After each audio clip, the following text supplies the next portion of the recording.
we found this wonderful old bungalow style house for sale to be moved. It was in the newspaper, so that's where we found it. It was over on Avenue B in the 2500 block down in that area. So we went in and inspected it. It was in what we call very good movable condition and to remodel. So we went ahead and bought it.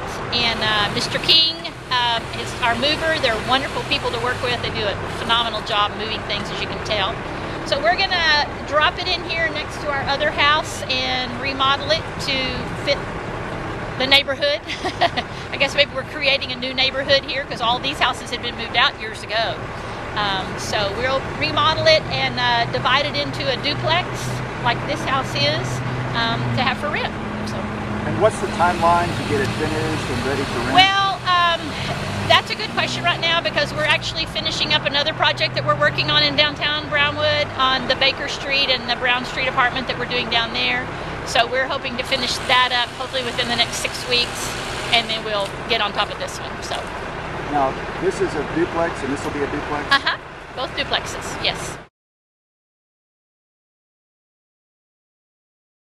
Well, basically you gotta go and get the house prepped at the existing location that it's at.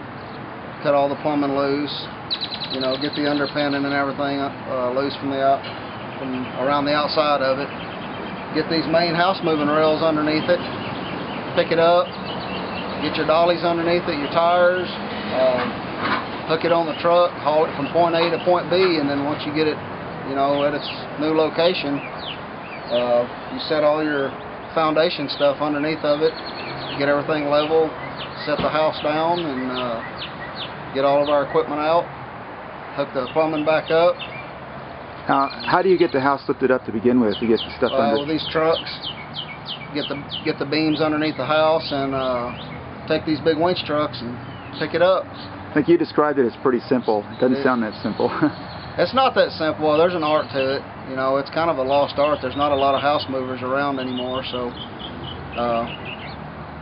But there's an art to it. If you don't know what you're doing, you can sure tear one up. So.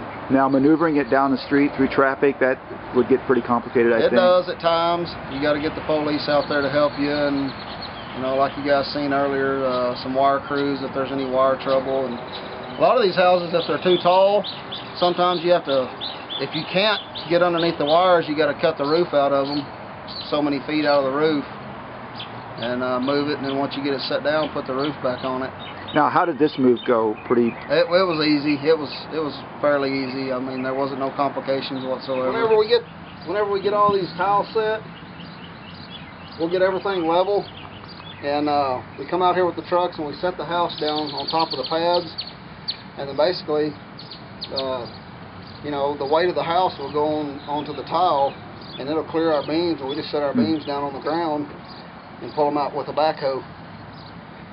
After you know, after they're down on the ground, we pull them out with a backhoe, stack them up, basically build a trailer out of our skids, and go on down the road. On average, we can move from February until about November. We usually move 1 or 2 a week. So, and then it slows down, you know, in December, January, February time. In the winter time, it slows down. And what's the reason that somebody wants to move a house typically? Well, the cost actually, I mean, the cost nowadays to build a new house compared to moving an older house in and remodeling it is probably about a third. By the time you have one moved in and completely remodel it, you can have basically a new house for a third of the cost of what it would cost to build a new one. Now, in terms of the amount that you would charge a customer, does that depend on a lot of different things? There's a lot of different factors that go into it. Where it's at, you know, how much work we have to do to get it prepped to move it, where it's coming from, you know, wires and lights and signs and